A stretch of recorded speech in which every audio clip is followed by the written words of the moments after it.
So there's a Texas representative by the name of Vicente Gonzalez, and he's so illogical and out of touch that he originally endorsed Julian Castro, and then he waited until Biden's brain collapsed inward on national TV and started dripping out of his ears to change his endorsement from Castro to Biden.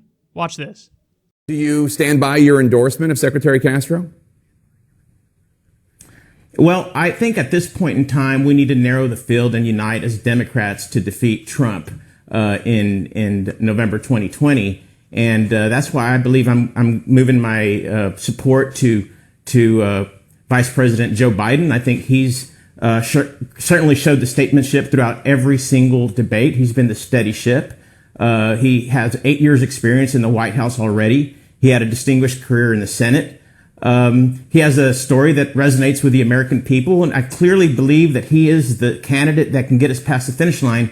And clearly, Secretary Castro is a qualified candidate. We have an amazing array of qualified candidates, but I think it's time to narrow the field and unite and get ready to defeat Trump in 2020. This is not a time to create fractures. We have many candidates, all of them very qualified and very good. But we need to come to terms with the reality. If you're polling in the low single digits and you're not raising resources, it's clearly a recipe for disaster. And I think we need to be cognizant of that as a Democratic Party wanting to defeat Trump. This is going to be a historical election. This is not a time for infighting. And I think it's the right move forward for all Democrats in the country.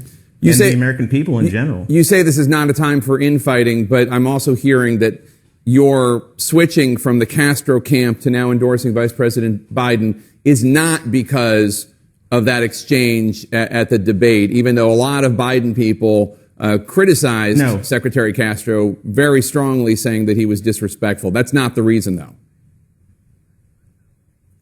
No, not at all. Everybody has their own style on the debate stage. I think the delivery could have, as I said, could have been different. But for the most part, I think they're all good, qualified Democrats that care for this country, that need to come together and figure out who our guy is that can take us across the finish line. And at this point, after 3 debates and a year of campaigning almost, I think it's pretty clear that the person who showed the statesmanship that can take us past the finish line is the steady ship of Joe Biden.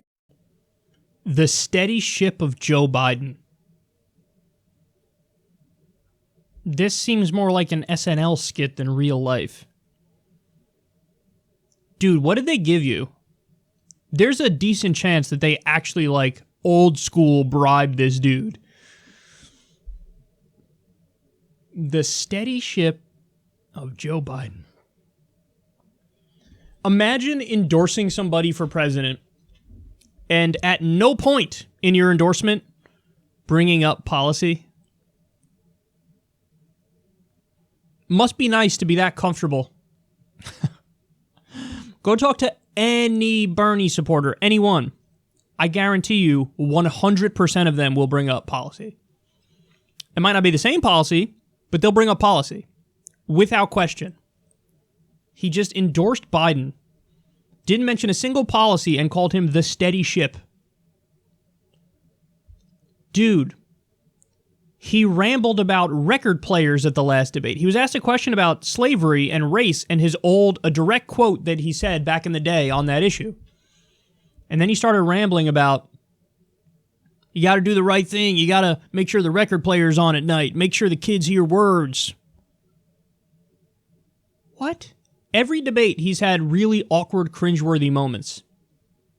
In a back and forth with Bernie, he on Medicare for All, he defaulted to, when he was cornered and just checkmated, he was like, this is America.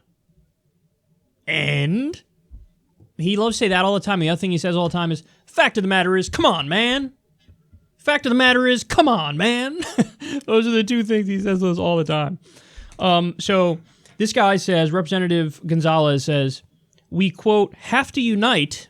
And he says, this is not a time for infighting. Dude, this is a primary election.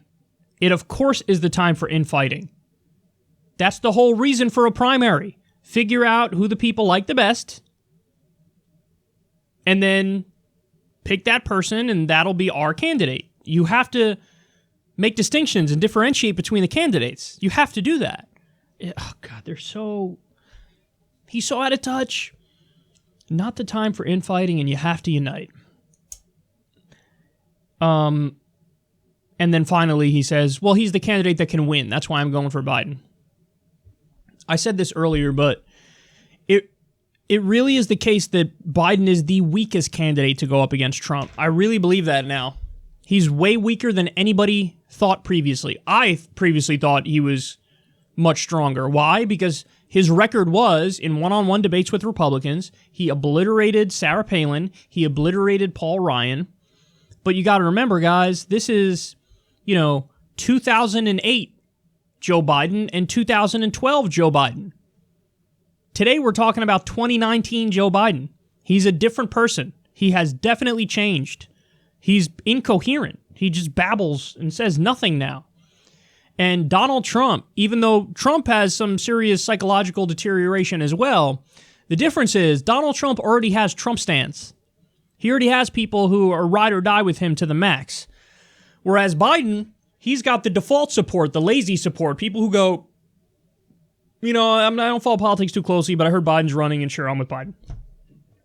He doesn't have that he's not a movement candidate. He doesn't have the diehard support.